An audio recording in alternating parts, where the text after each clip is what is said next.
आणि यानंतर आजच्या कार्यक्रमासाठी लाभलेले आपले सन्माननीय अध्यक्ष धाईंजे सर यांना मी विनंती करतो की त्यांनी आपल्या आजच्या या अध्यक्षीय भाषणाला सुरुवात करावी.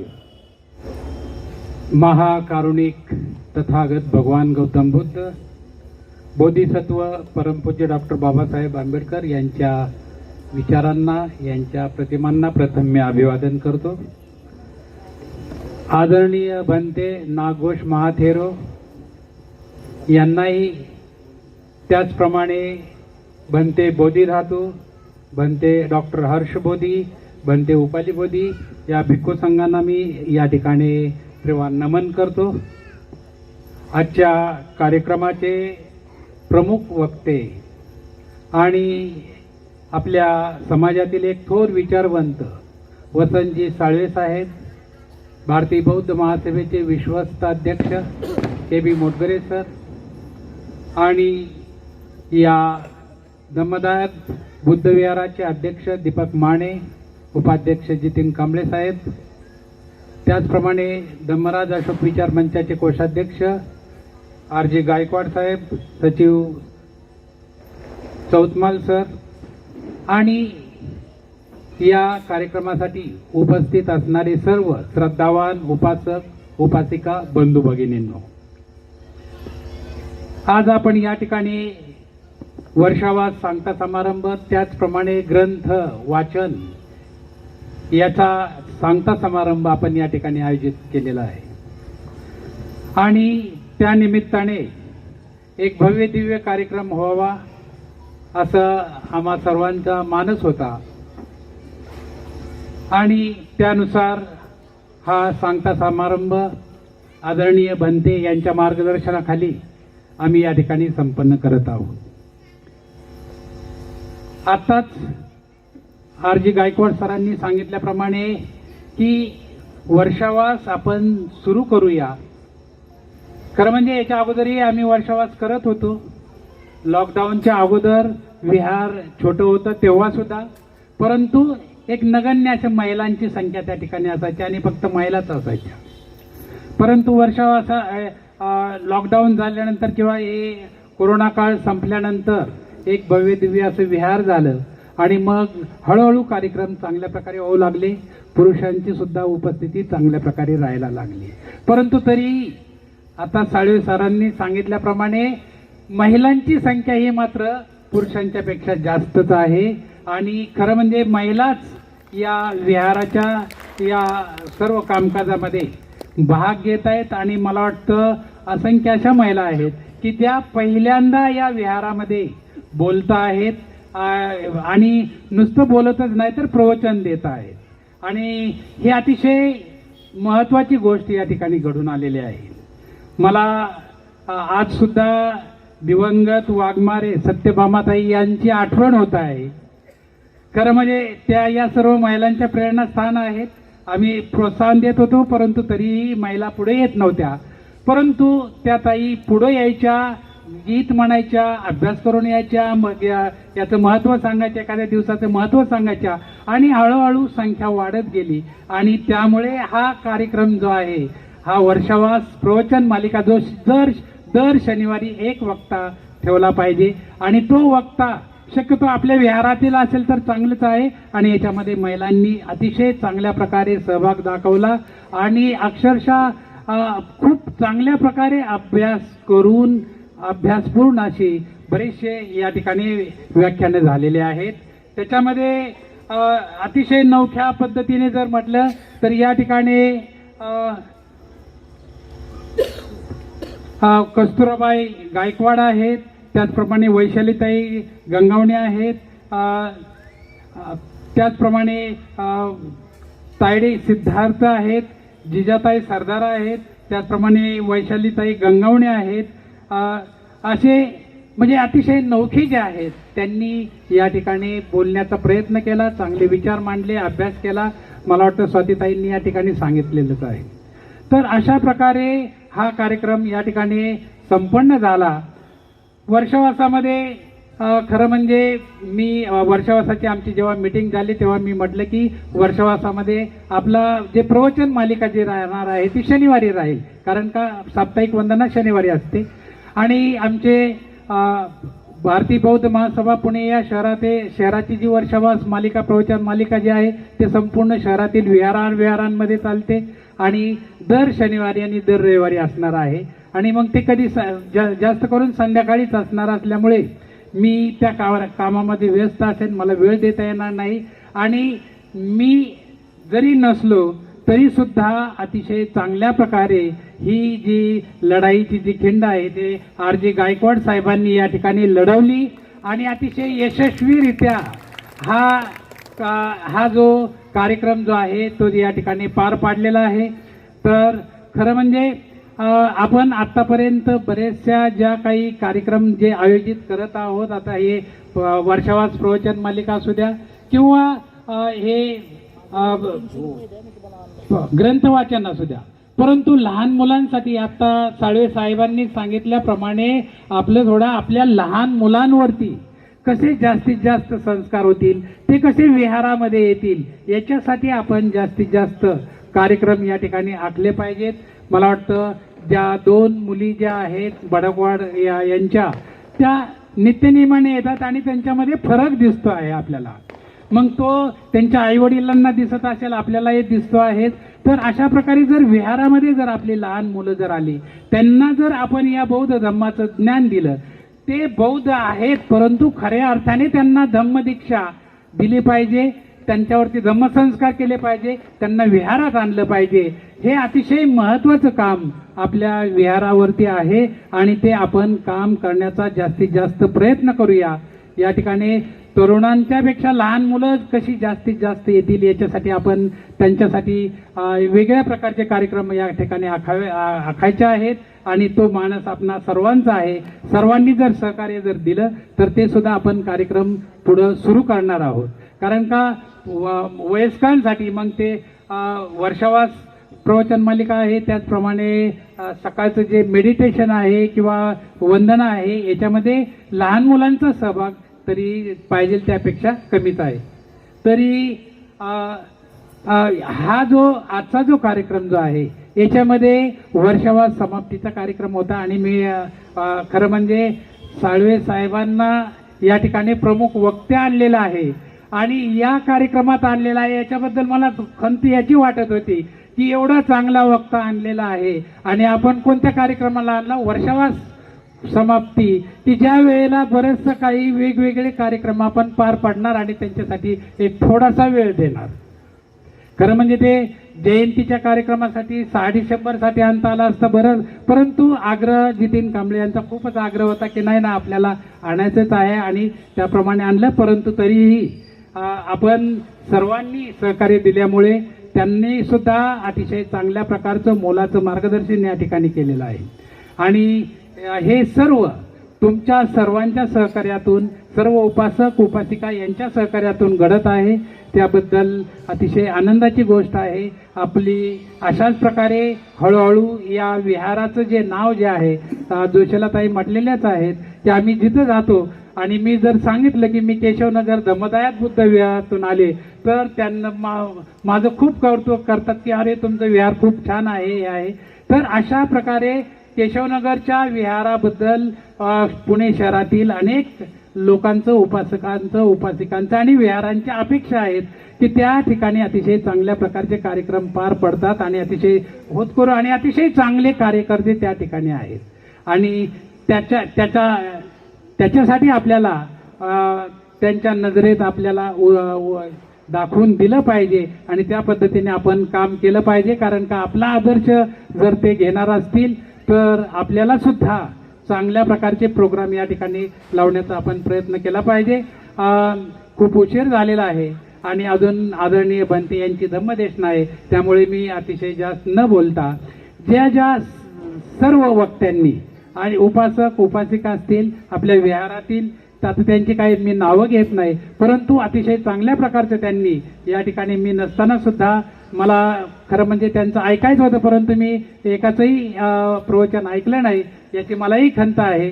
परंतु इथून पुढं प्रत्येक शनिवारी कोणी नाही कोणी बोलतच राहणार आहे, विषय घेऊन बोलतील, मला ऐकायला मिळेल. तर अशा प्रकारे या ठिकाणी अतिशय चांगल्या प्रकारचा हा कार्यक्रम आपण या ठिकाणी माझ्या सर्वांच्या सहकार्याने या ठिकाणी संपन्न झालेला आहे. मी सर्वांचं ज्यांनी या ठिकाणी सहकार्य करा म्हणून आम्ही आवाहन केलं व्हॉट्सअपच्या माध्यमातून, त्यांनी अतिशय भरभरून सहकार्य दिलेलं आहे. आणि खरं म्हणजे आम्ही मागावं आणि त्यांनी देऊ नये असं झालंच नाही, ते भरभरून देतात. त्या सर्व इथं जरी नसले तरी जे काही उपासक घरी असतील परंतु ते दाते उपासक आहेत, त्यांचंही मी या ठिकाणी आभार मानेल. सर्व उपस्थितांचे या ठिकाणी आभार मानेल आणि मी याच ठिकाणी थांबतो. जय भीम, नमो बुद्धाय. धन्यवाद सर. अध्यक्षीय भाषण म्हणजे कार्यक्रमाची उजळणी असते आणि सरांनी फक्त आजच्या कार्यक्रमाचीच नाही तर संपूर्ण वर्षवास कालावधीची उजळणी आपल्या समोर मांडली. उपासकांपैकी किंवा मान्यवरांपैकी ज्यांचे प्रबोधन होतं, भाषण होतं, त्यांचा आज इथं संपलेला आहे. आणि खऱ्या अर्थानं वर्षावास कार्यक्रम आणि आजचा जो काय कठीण चिवरदाना कार्यक्रम होता त्या भिक्खू संघाची देशना आपण ऐकली पाहिजे. भिक्खू संघ हा नेहमीच आदरणीय आहे. भिक्खू संघ आपल्यासाठी सतत रात्रंदिवस आपल्यासाठी अध्ययन करत असतो, आपल्यासाठी फिरत असतो. म्हणून आजच्या या भव्य दिव्य सोहळ्याला आणि मंगलमय प्रसंगी लाभलेले मंचकावर उपस्थित पूजनीय भदंत उपाली बोधी यांना मी त्रिवार वंदन करेन की त्यांनी आम्हा सर्वांना देशना द्यावी. महान करुणिक देव आणि मनुष्याचे शास्ता तथागत सम्यक संबुद्ध तथागताचा सद्धम्म, असा धम्म ज्याचं मूल्य करता येत नाही, असा धम्म ज्याचं मोजमापन करता येत नाही, असा एकमेव धम्म ज्याचं आचरण करून माणूस परिपूर्ण दुःखातून मुक्त होतो, श्रोतापन्न सकृतागामी अनागामी अरहंत होतो, जीवन मुक्त होतो. पवित्र असा सद्धम्म, या धम्माचं आचरण करून दुःखमुक्त झालेले, होत असलेले आणि भविष्यात जे कोणी होतील असा तथागताचा आर्य श्रावक संघ, महान अशा 3 रत्नांना वंदन करून ज्यांच्यामुळे हे 3 रत्न लाभले, ज्यांच्यामुळे आपल्या सर्वांना हे हिता सुखाचे कल्याणाचे दिवस आले, ज्यांच्यामुळे आपल्याला खरी मानवता प्राप्त झाली.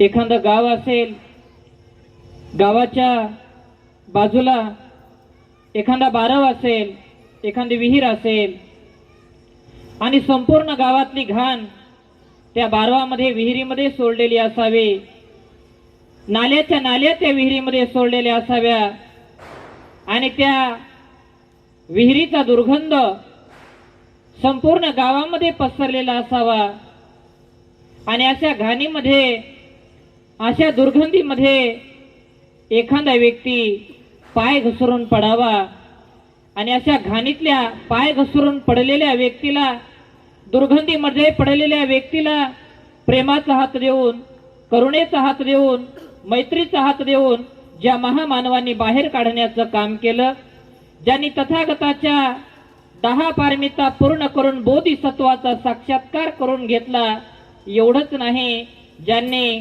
संविधान लिहून या भारत देशाला दान केले, असे ते भारतीय राज्यघटनेचे शिल्पकार महान मानव डॉक्टर बाबासाहेब आंबेडकर यांच्या समग्र धम्म क्रांतीमध्ये मी शेवटच्या श्वासापर्यंत समर्पित राहतो.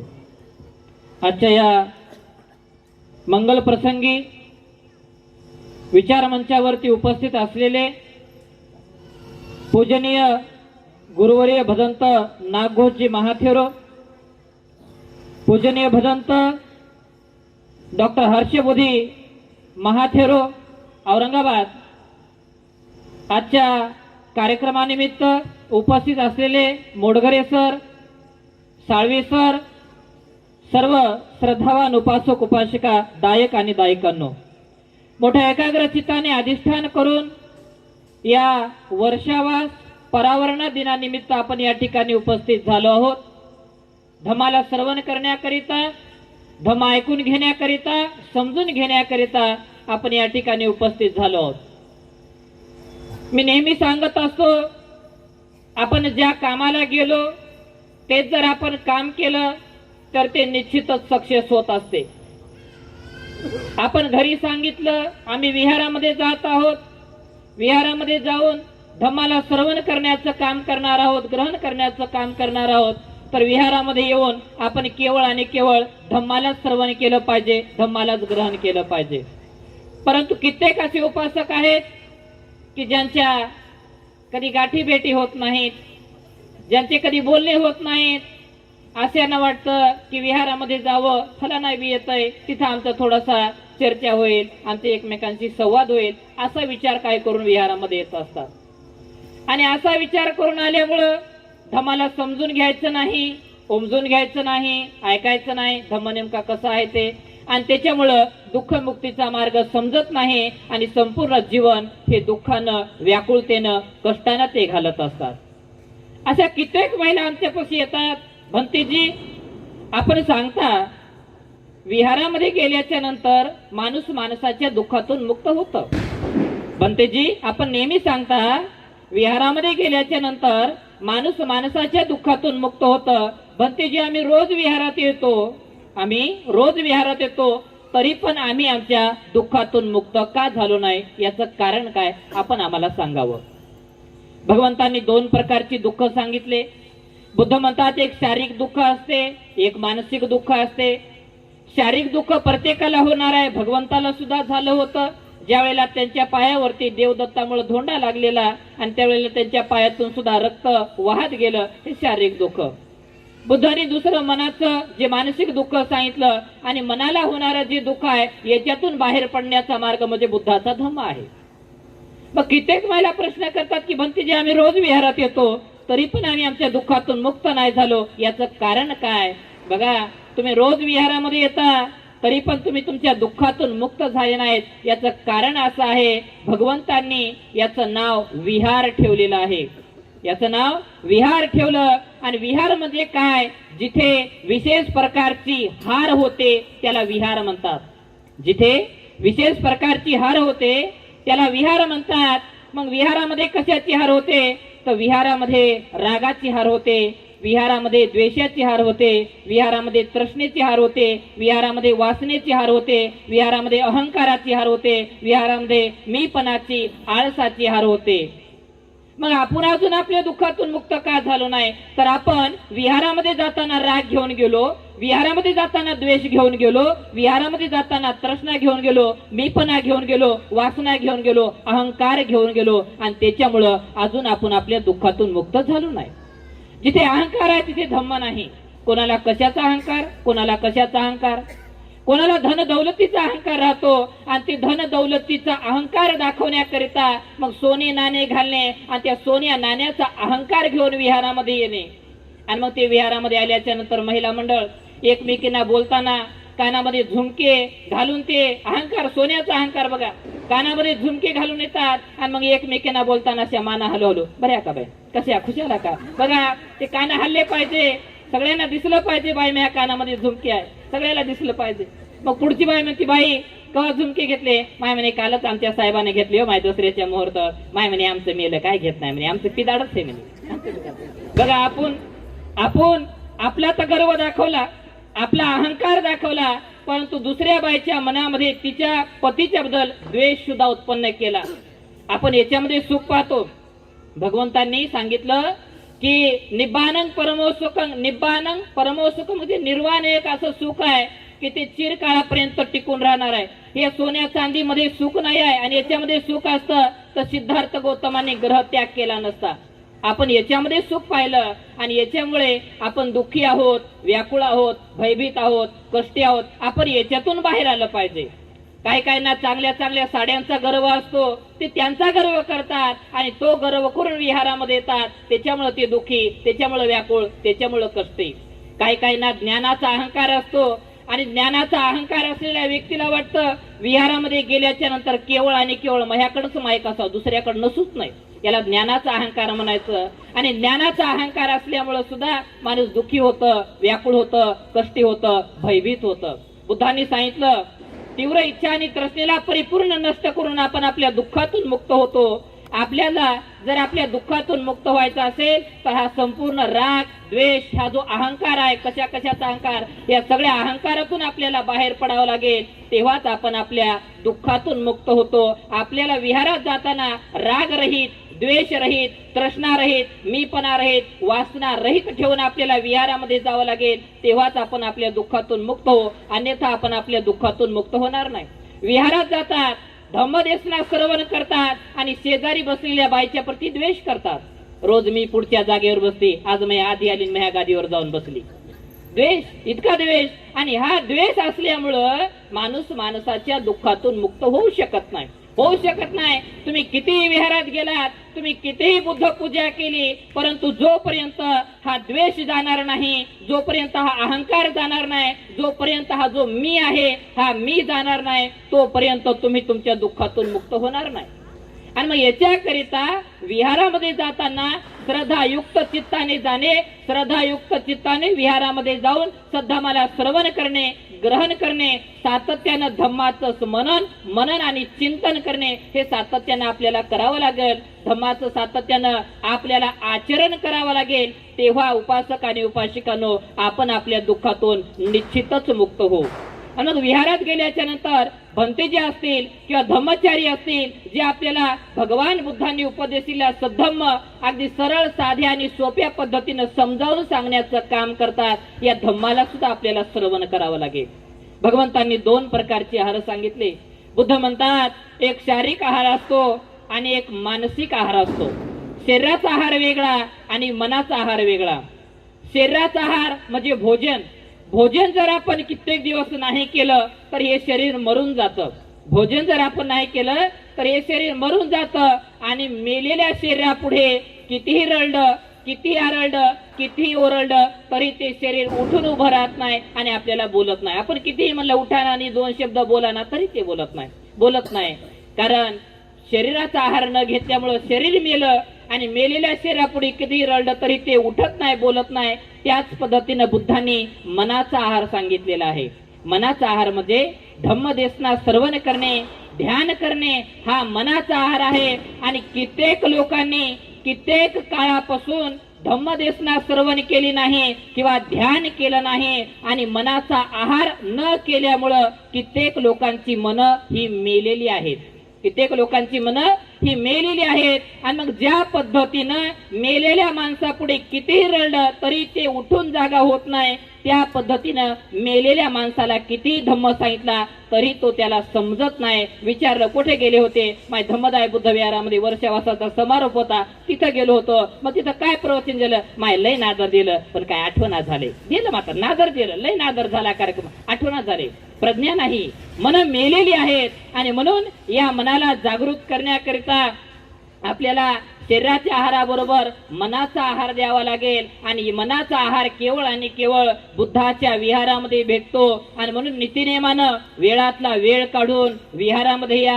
1 तास का होईना परंतु विहारामध्ये या. विहारामध्ये येऊन धम्माला श्रवण करा, ग्रहण करा. कित्येक लोक असे आहेत कधी विहाराचं तोंड बघत नाहीत. 1 तास सुद्धा एका हप्त्यातून त्यांना विहारामध्ये वेळ भेटत नाही. अहो सिद्धार्थ गौतमांनी बघा आपल्याला हा धम्म जेव्हा ते बुद्ध झाले, हा धम्म शेवटच्या श्वासापर्यंत सांगितला. संपूर्ण जीवन आपल्याकरिता त्यांनी समर्पित केलं. बाबासाहेबांनी आपल्याकरिता संपूर्ण जीवन समर्पित केलं. माता रमाबाईंनी सुद्धा आपल्याकरिता संपूर्ण जीवन समर्पित केलं. आणि आपण त्यांचे विचार समजून घेण्याकरिता 1 तास सुद्धा देत नाहीत, 1 तास सुद्धा विहारामध्ये येत नाहीत. याची फार मोठी खंत आहे. आपण वेळ काढला पाहिजे. ज्या महामानवांनी आपल्याकरिता पूर्ण जीवन समर्पित केलं त्यांचे विचार समजून घेण्याकरिता, त्यांचा त्याग समजून घेण्याकरिता विहारामध्ये येण्याचं काम करा. आणि विहारामध्ये येत असताना नीतिनियमानं आपल्या मुलांना सुद्धा सोबत घेऊन या. कारण उपासक आणि उपासिकांनो, आता तुम्ही प्रज्ञावान आहात, तुम्हाला धम्माची माहिती झाली नाही अशातला भाग नाही. आणि तुम्ही हा धम्म जर तुमच्या मुलापर्यंत जर पोहोचल्या नाही तर अज्ञानापोटी, अंधकारापोटी, अविद्येपोटी तुमचेच मुलं तुम्हाला म्हातारपणी घराच्या बाहेर काढतील आणि याला कारणीभूत ते मुलं नसून ते माता पिता असतील. कारण त्या माता पितानं बालवयामध्ये त्यांना धम्माची माहिती असून मुलांना धम्म शिकवला नाही आणि मुलांनी अज्ञानापोटी माता पित्यांना घराच्या बाहेर काढलेलं आहे. जबाबदार मुलं नाहीत, जबाबदार ते माता पिता आहेत आणि म्हणून त्याच्याकरिता प्रथमतः तुम्ही सिलवान बना. कारण तुम्ही सिलवान असाल तर लेकरं सिलवान होतील, तुम्ही जर सिलवान नसाल तर लेकरं सिलवान होणार नाहीत. म्हणून तुम्ही प्रथमतः सिलवान बना आणि विहारामध्ये मुलांना घेऊन येण्याचं काम करा. कित्येक महिला असे आहेत आमच्याकडे येतात, भंतेजी आम्हाला वाटतंय आमचे लेकरं लय नादर व्हावे, भंतेजी आम्हाला वाटतंय आमचे लेकरं लय नादर व्हावे. आणि तोंड पाहिले तर काळे डक, तोंड पाहिले तर काळे डक, मिसऱ्या लावतात ना, मिसऱ्या लावतात, तोंड काळे डक आणि लेकरं वाटतात लय नादर व्हावे. बाप पिऊन येतात, भंतेजी आमचे लेकरं लय नादर असायला पाहिजे, तोंडाचा वास यायलाय. तुम्ही सिलवान नाही, तुम्ही सिलवान नसल्यामुळे लेकरं कोडून सिलवान होतील. बाप पितय दारू, माय लावते मिसरी, थुकून थुकून केली बाई काळी घोर वस्त्री. माय कुल्लू मुल्लू, बापई कुल्लू मुल्लू, दोघांच्या मधी जन्मले एवढूस वानेराचं पिल्लू. ते बी काळ ढूस, पाचाची चव नाही, पाचाची चव नाही. याच्याकरिता उपासक आणि उपासिकांनो, मुलांपर्यंत धम्म पोहोचण्याकरिता माता पित्यांनी सिलवान बनावं, माता पित्यांनी धम्माचं आचरण करावं, माता पित्याने विहारामध्ये यावं, दान द्यावं, शिलाचं पालन करावं, समाधीचा अभ्यास करावा. भगवंतांनी जे 3 तत्व उपासकांना सांगितले, दान, शील आणि समाधी, हे 3 तत्व आपण समजून घेण्याचं सातत्यानं काम करा. आपल्या मुलांना धम्म समजावून सांगण्याचं काम करा. जसं जमेल तसं विहारामध्ये येऊन बाबासाहेबांची जी चळवळ आहे, माता रमाईचा जो त्याग आहे, सिद्धार्थ गौतमांनी, सम्यक संबुद्धांनी जो बुद्धाचा धम्म आपल्याला दुःख मुक्तीचा, सुख शांतीचा सद्धम्म सांगितलेला आहे, या सद्धम्माला श्रवण करण्याचं काम करा, ग्रहण करण्याचं काम करा. जी तृष्णा आहे त्या तृष्णेला संपूर्ण काढून टाकण्याचं काम करा, अहंकाराला काढून टाकण्याचं काम करा. नक्कीच तुमचं जीवन हे सुखमय होईल, नक्कीच हे जीवन सुखमय होईल. आणि म्हणून नीतिनियमानं वेळातला वेळ काढून दान द्यावं, शिलाचं पालन करावं, समाधीचा अभ्यास करावा. जेवढं काय आपण धम्म आचरण करतो तेवढ्यामध्ये जे काय निब्बाणाचा मार्ग आहे, या निब्बाणाच्या मार्गानं आपण सातत्यानं जाऊन सद्धमाचं आचरण करून आपल्या जीवनाला, मानवी जीवन हे दुर्लभ आहे, दुर्लभ ते दुर्लभ भेटलेल्या या मानवी जीवनाला हितकारक बनवावं, चांगल्या मार्गाला यायला लावावं. एवढाच धम्माचा उपदेश आजच्या मंगल प्रसंगी देऊन आपल्या सर्वांच्या प्रती असीम असीम मंगल मैत्री, आपल्या सर्वांच्या प्रती असीम असीम मंगल भावना व्यतीत करून या अल्पशा धम्मदेशनेला विराम देतो. साधू साधू साधू. खूप सुंदर, थोडक्यात आणि संपूर्ण धम्म त्यांनी आपल्याला सांगितलेला आहे. यानंतर आपल्या विहारामध्ये नेहमीच येत असतात पूज्यनीय भदंत डॉक्टर हर्षबोधी महाथेरो. आताच ते कांचनगंगा हिमालयातील एक ठिकाण आहे, ज्या ठिकाणी सूर्याचं पहिलं किरण पडते, शिखर आहे, त्या ठिकाणी जाऊन आले. तिथं वर्षावास कसा असतो, वर्षावासाची समाप्ती कशी असते हे पाहून आले. त्यानंतर सिलिगुडी, कॉलिंगपॉन आणि नागरकाटा या सगळ्या ठिकाणावर ते जाऊन आले आणि त्या सगळ्या ठिकाणी वर्षावासाचं आयोजन, वर्षावासाचं नियोजन, तिथल्या लोकांची श्रद्धा, तिथल्या लोकांचं आचरण, या सगळ्या ते गोष्टी आपल्या नजरेने पाहून आलेले आहेत. ते डबल PhD आहेत, डबल PhD. म्हणजे आपण त्यांच्या विद्वत्तेबद्दल किंवा त्यांच्या विचारांबद्दल आपण गणनाही करू शकत नाही. त्यांना मी विनंती करेन की आम्हा सगळ्यांना तुम्ही देशना द्यावी. करुणार्धय शीतलं पय्यापज्योतविहतमुहत्तमं सनरामरलोकगुरु वंदे सुगतगतिविमुत्तमं. ज्यांचे हृदय अनंत दया, अनंत क्षमा, अनंत करुणेने भरलेले आहे ज्यांनी इहलोकी राग द्वेष मोह अज्ञान अंधकाराचा आपल्या प्रज्ञेने नाश केला आहे, असे देवता आणि मनुष्याचे गुरु, प्रज्ञेचे उद्गाता, विश्व शांतीदूत, महाकारुणिक तथागत भगवान बुद्ध, आपल्या सर्वांचे उद्धारक, या भारत मातेचे थोर सुपुत्र, भारतांचे भाग्यविधाते, विश्वरत्न बोधिसत्व डॉक्टर बाबासाहेब आंबेडकर, आणि या जगामध्ये जो विश्वविजेता म्हणून होऊन गेलेला असा सम्राट अशोक, प्रथमतः बुद्ध धम्म संघाला मी त्रिवार वंदन करतो. आज आपल्या धम्मदायाद बुद्ध विहारामध्ये पूजनीय भिक्खू नागघोष महाथेरो भंतेजींनी वर्षावास केलेला आहे 3 महिन्याच्या कालावधीमध्ये. आज त्यांचा कठीण चिवरदान सांगता समारोप. श्रद्धावान बौद्ध उपासक उपासिका, प्रियजन हो, मला आपल्याला एकच सांगायचं आहे की धम्म हा कसा आहे आणि धम्माचं पालन हे कसं केलं जातं. आता योगेशने सांगितलं की मी कांचनगंगा शिखर त्या परिसरात गेलो. मी बघितलं कडाक्याची थंडी इतकी होती की रक्त आणि हाडं सुद्धा गोठल्या जातील, पण उत्सुकता होती की मॉनेस्ट्री मधलं जीवन कसं असते, बौद्ध लोक कसे असतात, लहान लहान मुलं सुद्धा बुद्ध विहारामध्ये तिथे येतात. मी बघितलं आणि खरोखर 5 ते 6 घंटे तो कार्यक्रम चालला. कोणीही आपल्या जागेवरून उठत नव्हतं, कोणीही बाजूला जात नव्हतं, फक्त धम्म आणि धम्म ऐकायचे. आणि वर्षावास कालावधी हा दुसरा तिसरा काही नसून तर हा दान उत्सव आहे असं मी म्हणेल. आणि खरोखर प्रत्येक जण काही ना काहीतरी दान विहारामध्ये देतो आणि देत असते, आणि आपल्या मुलांच्याकडनं किंवा आपल्या परिवारांच्याकडनं काही ना काहीतरी दान ते विहारामध्ये आणतातच. आणि आपलं जे कल्चर आहे, संस्कृती आहे, धम्म संस्कृती एका पिढीने पुढच्या पिढीला कशी सांगितली पाहिजे हे त्या ठिकाणी पाहायला मिळालं.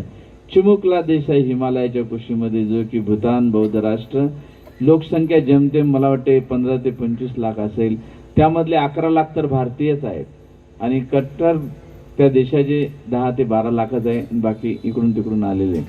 पण त्या देशामध्ये पाहिलं सिग्नल नाही, त्या देशामध्ये कोणी खोटं बोलत नाही, त्या देशामध्ये कोणी मांस मच्छी जिवंत कापत नाही. साधा कोंबडं जरी कापलं किंवा बकरं तर 302चा गुन्हा लागतो बघा. म्हणजे एवढा तो देश बौद्ध संस्कृतीने व्यापलेला आहे किंवा धम्माला म्हणजे कठोरपणे पालन करतो. आणि खरोखर एवढी समृद्धी आहे, सुख आहे त्या देशामध्ये. मी बघितलं कोणी खोटं बोलत नाही, कोणी कोणाला फसवत नाही, कोणी चिटिंग करत नाही. कारण बघा, चिटिंगचा विचार म्हणून म्हणतो, आज जे पेट्रोल डिझेल तो देश आपल्या देशाकडून घेतो, कच्चं मटेरियल, आणि विकताना 74 ते 75 रुपये लिटरनं विकतो. आणि आपल्या देशामध्ये पेट्रोल किती तुम्हीच बघू शकता. म्हणजे प्रत्येक ठिकाणी पावलोपावली गळचेपी केली जाते आपल्या भारतवासियांची, किंवा खोटं बोललं जातं, फसवलं जातं. आणि बुद्धही म्हणतात, तुम्ही ही किच्चांग अत्तप्प अख्यातारो तथागता, मी तर तुम्हाला फक्त मार्ग दाखवेल, चालावं तुम्हाला स्वतः लागेल. मला माहिती आहे तुम्हाला भुका लागलेल्या आहेत, आणि उपाशीपोटी मी काही जरी सांगितलं ते काही डोक्यात जाणार नाही. आणि एवढंच सांगेल तुम्हाला की भगवान बुद्धाचा जो धम्म आहे हा चांगल्या पद्धतीने समजून घ्या. बुद्ध विहारामध्ये येणे म्हणजेच तुम्हाला धम्म समजणे असं त्याचा अर्थ होत नाही. बुद्ध म्हणतात, बुद्धाचा धम्म हा जोपर्यंत आपण समजून घेत नाही, त्यांनी सांगितलेला की भगवंताचा धम्म हा निसर्ग नियमाशी तंतोतंत आहे. जोपर्यंत या संसारामध्ये निसर्ग आहे तोपर्यंत धम्म असणार, आणि जेव्हा भगवंताचा धम्म या संसारामधून समाप्त होईल तेव्हा मैत्रेय बुद्ध सम्यक संबुद्ध जन्माला येतील, ते ज्ञान प्राप्त करतील, पुन्हा बुद्धाचा धम्म तिथून सुरू होईल.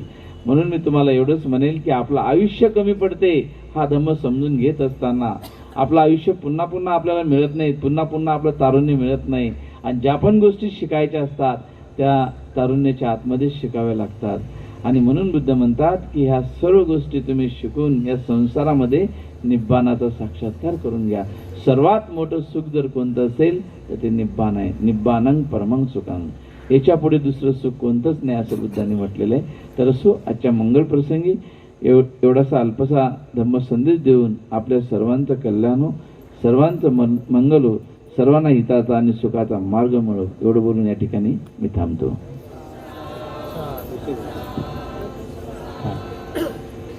सुखो बुद्धानुपादो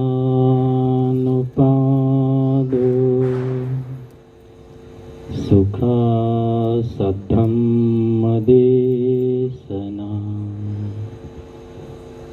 सुखा संघस्स सामगे समगानं तपो सुखो. ही धम्मपदाची आणि या धम्मपदाच्या पालीगाथेचा थोडक्यात मराठी सारांश.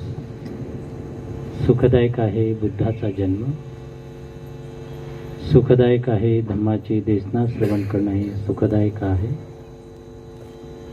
सुखदायक आहे संघाची एकता, आणि याहून महान सुखदायक आहे सर्वांनी एकत्र येऊन धम्माचं आचरण करणे, धम्माचं तप करणे एक महान सुखदायक आहे. या मानवजातीलाच नव्हे तर या विश्वाला सुखशांतीचा संदेश देणारे विश्ववंदनीय तथागत भगवान गौतम बुद्ध तुमचे माझे सर्वांचे उद्धार करते, भारतीय राज्यघटनेचे शिल्पकार भारतरत्न सत्व डॉक्टर बाबासाहेब आंबेडकर उपस्थित आज वर्षवासाच्या या सांगता समारोहाला कार्यक्रमाला पूजनीय भिक्खू संघ उपस्थित आहेत. पूजनीय भदंत डॉक्टर हर्षबोधी महातेरू, पूजनीय भदंत बोधिधातू, पूजनीय भदंत उपाली यांचं वास्तव्य नागपूर चाललं आहे.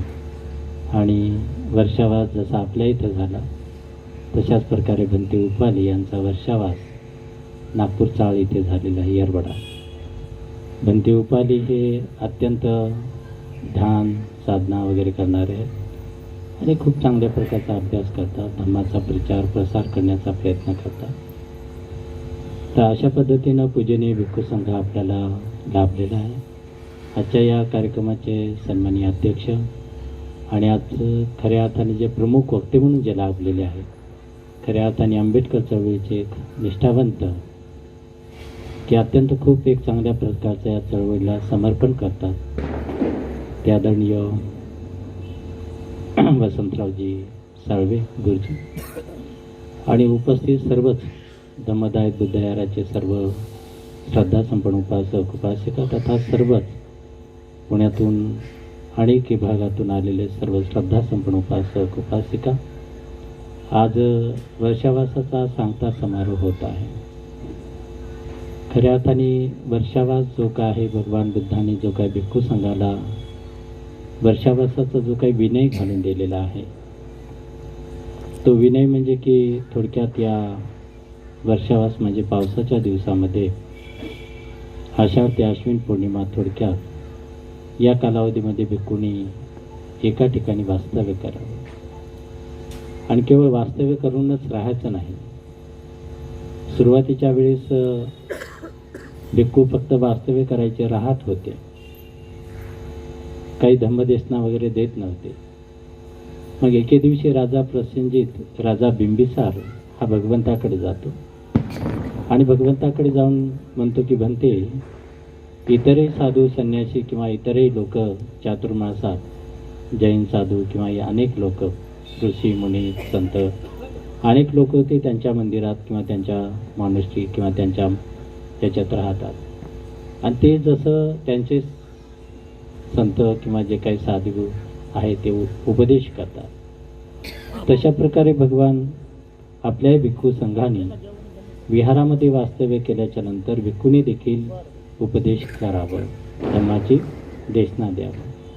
अशा प्रकारे भगवंताला विनंती राजा बिंबिसार यांनी केली आणि राजा बिंबिसार यांनी विनंती केल्याप्रमाणे तेव्हापासून खऱ्या अर्थाने भगवान बुद्धांनी भिक्खू संघाला विनय घालून दिला की जेव्हा वर्षावासाच्या कालावधीमध्ये राहाल तेव्हा तुम्ही उपासकांना थोडक्यात धम्माची देशना देखील दिली पाहिजे, धम्म देखील शिकवला पाहिजे.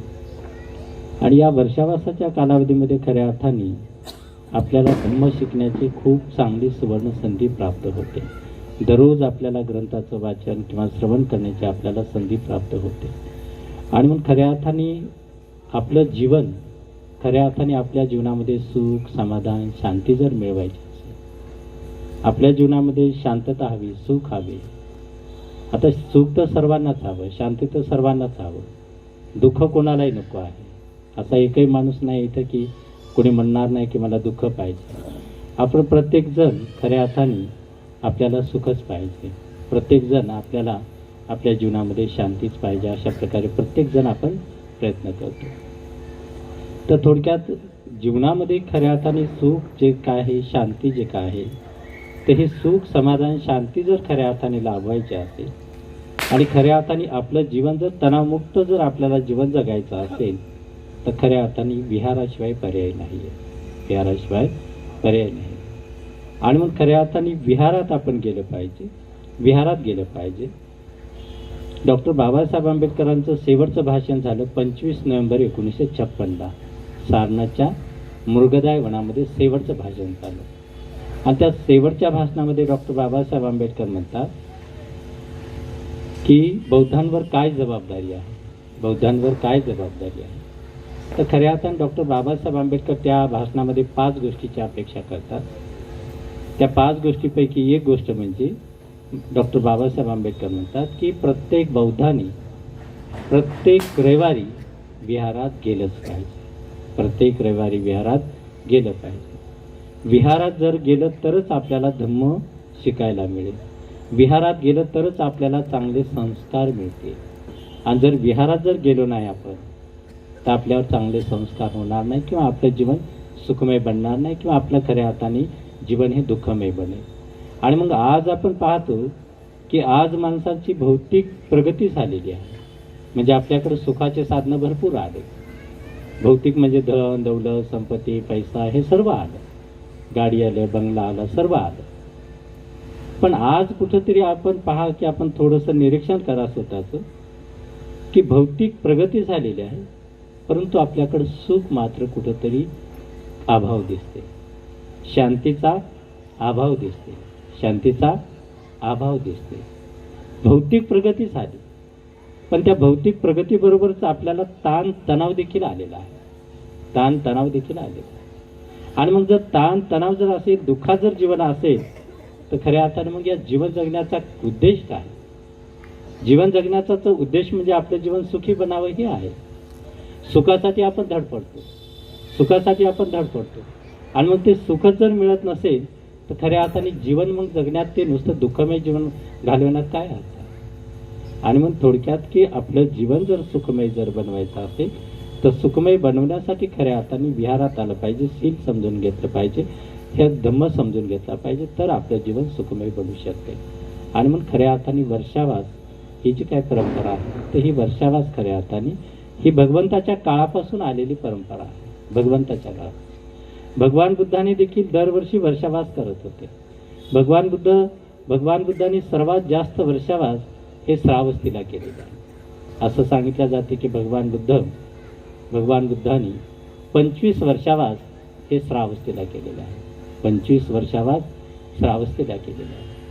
आणि मग श्रावस्तीला अनेक ठिकाणी भगवंतांनी किंवा भगवंताच्या म्हणजे त्यावेळेस भिक्खू संघ किंवा सर्वच हे वर्षावास करीत होते. आणि मग वर्षावासात 3 महिन्याचा वर्षावास झाल्याच्या नंतर त्या पद्धतीनं हा सांगता समारोह करत होते. सांगता समारोह म्हणजे की खऱ्या अर्थाने आता भिक्खूंनी प्रचार प्रसारासाठी बाहेर पडावं. आता साळवे सर बोलले की वर्षावासाची काही सांगता होत नाही. आता वर्षावासाची सांगता कशी होत नाही ते कुठल्या अर्थाने म्हणतात? याचा अर्थ असा नाही की आता वर्षावास झाला ना आता विहाराला ताळा लावा, असं नाही. म्हणजे विहारात जायचंच नाही असं नाही आहे. तर खऱ्या अर्थाने विहारात आपण आलंच पाहिजे. म्हणजे धम्म जे आहे की आपलं जीवन जोपर्यंत आपण जिवंत आहे तोपर्यंत आपल्याला धम्माची गरज आहे, तोपर्यंत धम्माची गरज आहे. तर खऱ्या अर्थाने एका अर्थाने जर पाहिलं तर भिक्खू संघ खऱ्या अर्थाने तो प्रचारासाठी तो बाहेर पडतो. यालाच खऱ्या अर्थाने वर्षावासाचे सांगता समारोह होतात.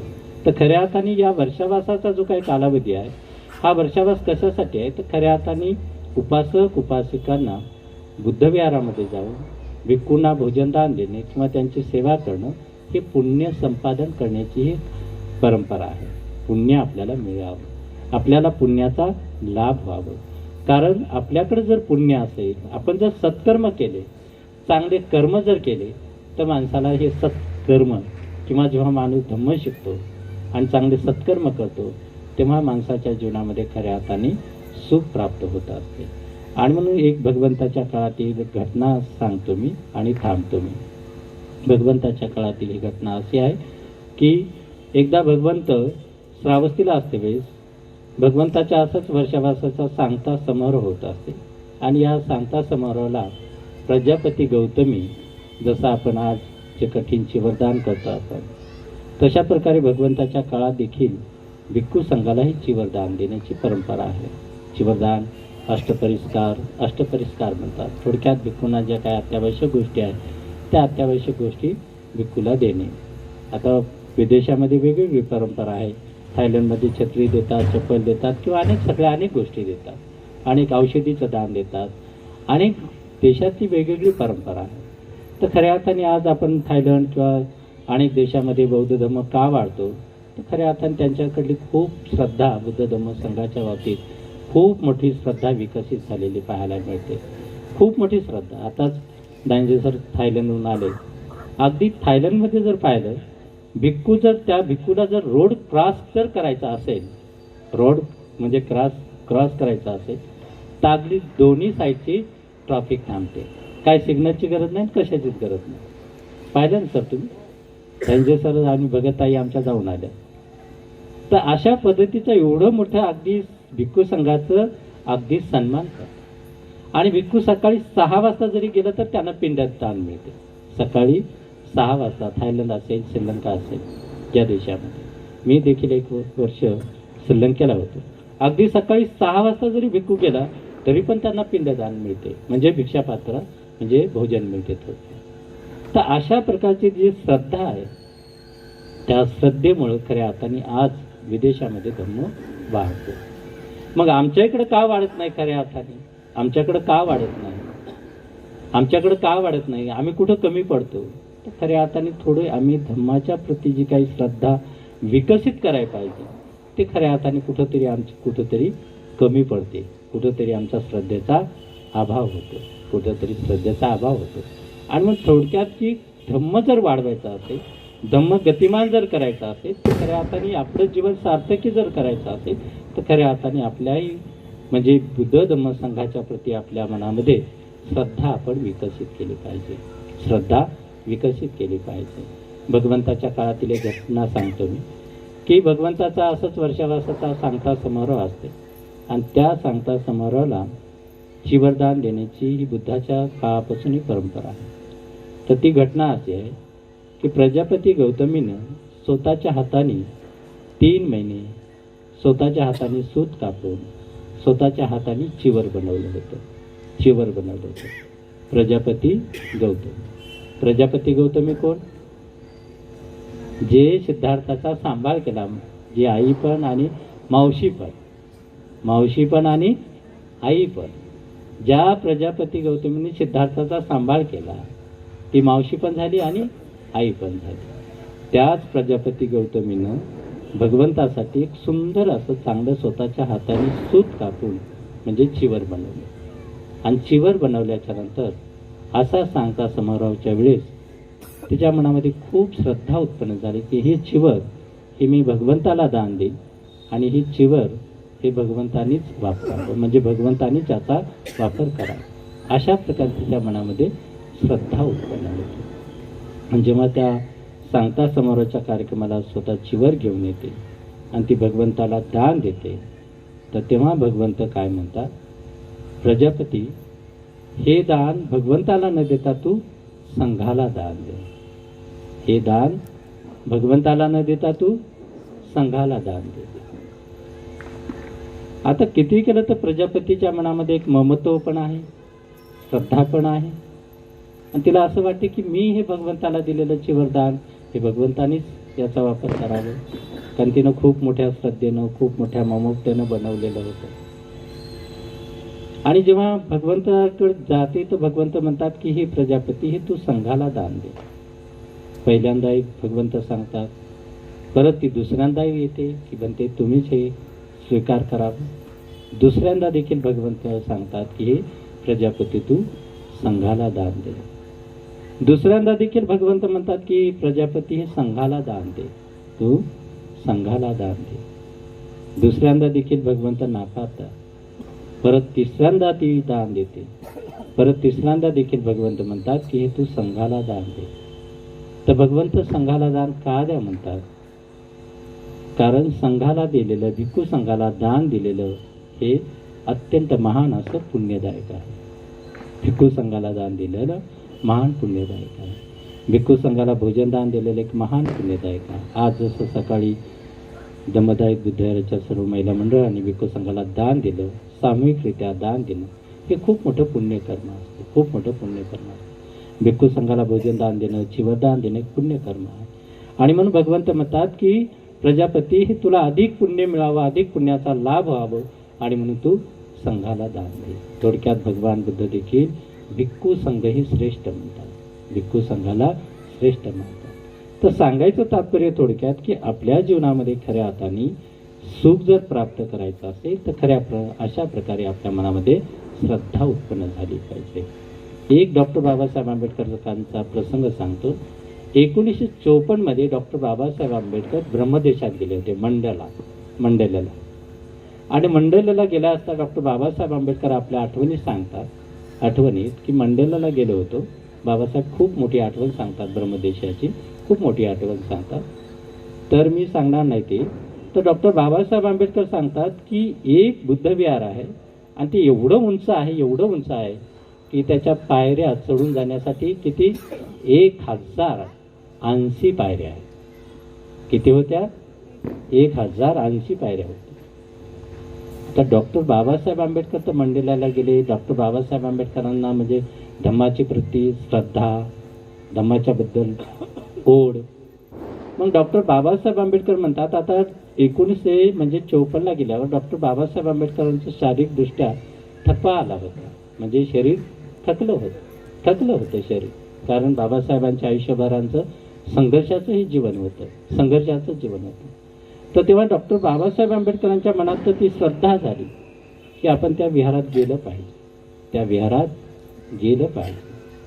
आणि मग त्या विहारात जाण्यासाठी बाबासाहेबांच्या मनामध्ये श्रद्धा उत्पन्न होते की जे 5, 50, 100 देखील पायऱ्या चढू शकत नाही.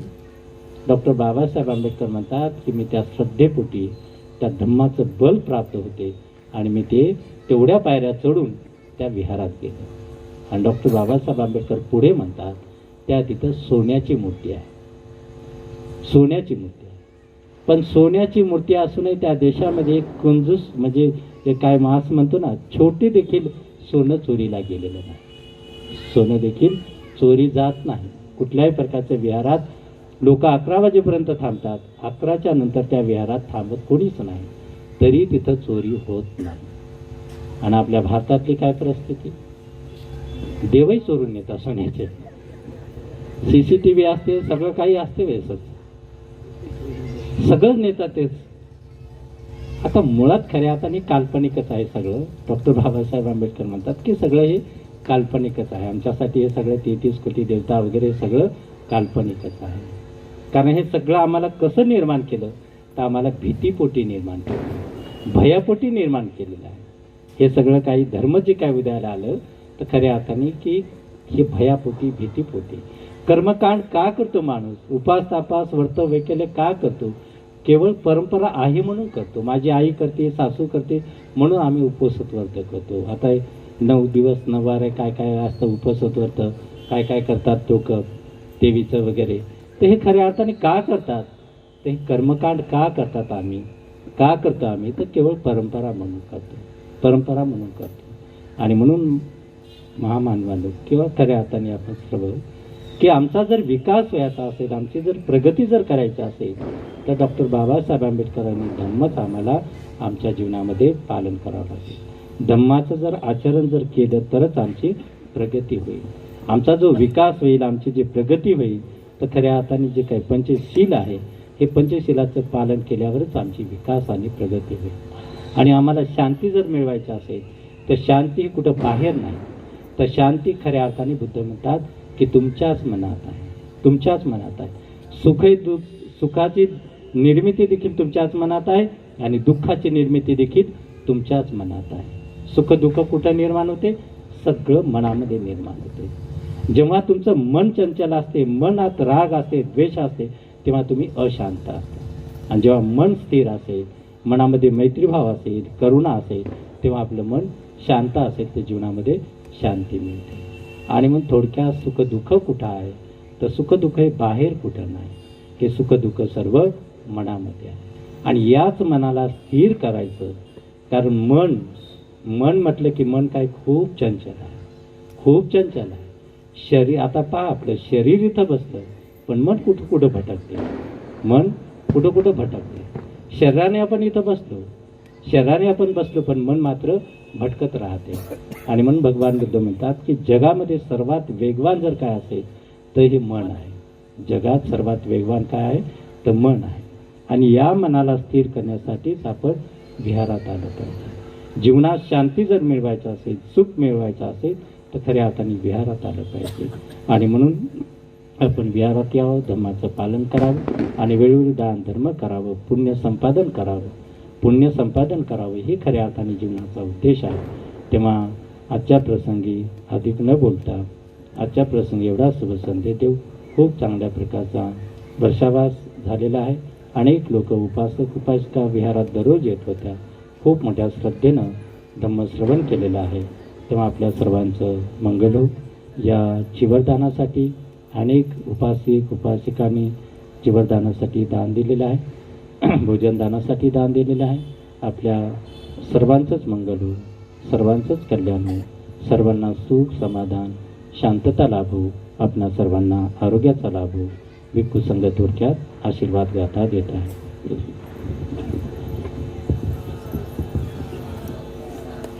सगळ्यांनी पायात चप्पल वगैरे काढा.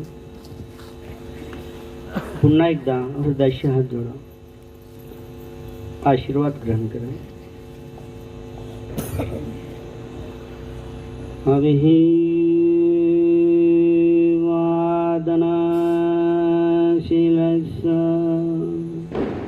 नित्यं वदापचायिनो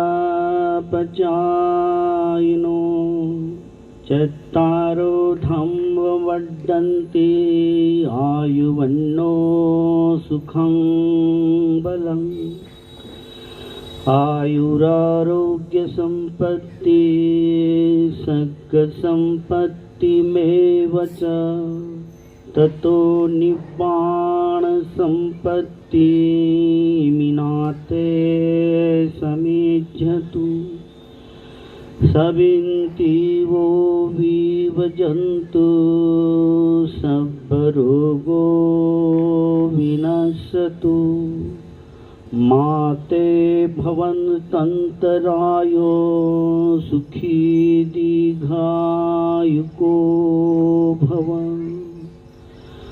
भवतु सर्वमङ्गलं रक्षन्तु सर्वदेवता सर्वबुद्धानुभावेन सदा सोत्थी भवन्तु ते भवतु सर्वमङ्गलं रक्षन्तु सर्वदेवता सर्वधर्मानुभावेन सदा सोत्थी भवन्तु ते भवतु सर्वमङ्गलं रक्षन्तु सर्वदेवता सर्वसङ्घानुभावेन सदा सोत्थी भवन्तु ते.